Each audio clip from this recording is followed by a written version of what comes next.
एका क्षणात संपूर्ण कुटुंब उद्ध्वस्त झालं. वाचवायला धावले, पण 4ही जणांचा विजेच्या धक्क्याने दुर्दैवी मृत्यू झाला. साताऱ्यातील ही घटना अंगावर शहारे आणणारी आहे. सातारा जिल्ह्यातील फलटण तालुक्यातील खामगाव येथून अत्यंत दुःखद घटना समोर आली आहे. घरासमोरील विद्युत केबलमध्ये आलेल्या विद्युत प्रवाहामुळे एकाच कुटुंबातील 4 जणांचा मृत्यू झाल्याची माहिती समोर आली आहे. माहितीनुसार बुधवारी पहाटे शिंदे कुटुंबातील सदस्य नेहमीप्रमाणे घराबाहेर आले होते. त्याचवेळी घरासमोरील विद्युत तारेला अचानक विद्युत प्रवाह आला.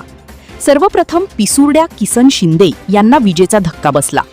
त्यांना वाचवण्यासाठी गंगूबाई शिंदे, सचिन शिंदे आणि आरती शिंदे यांनी तातडीने मदतीचा प्रयत्न केला. मात्र तेही विद्युत प्रवाहाच्या संपर्कात आल्याने चौघांचाही जागीच मृत्यू झाला. या घटनेमुळे संपूर्ण परिसरात शोककळा पसरली आहे. घटनेची माहिती मिळताच ग्रामस्थांनी घटनास्थळी धाव घेतली. फलटण ग्रामीण पोलिसांनी घटनास्थळी पोहोचून पंचनामा केला असून मृतदेह शवविच्छेदनासाठी उपजिल्हा रुग्णालयात पाठवण्यात आले आहेत. ही दुर्घटना नेमकी कशामुळे घडली याचा तपास पोलिसांकडून सुरू आहे. अधिकृत तपास पूर्ण होईपर्यंत कारणांबाबत कोणताही निष्कर्ष समोर आलेला नाही. अशा घटनांपासून बचावासाठी तुटलेल्या किंवा संशयास्पद विद्युत तारांपासून सुरक्षित अंतर ठेवणे आणि संबंधित वीज विभागाला तात्काळ माहिती देणे आवश्यक आहे. अधिकृत अपडेट्ससाठी पाहत रहा अलर्ट महाराष्ट्र न्यूज.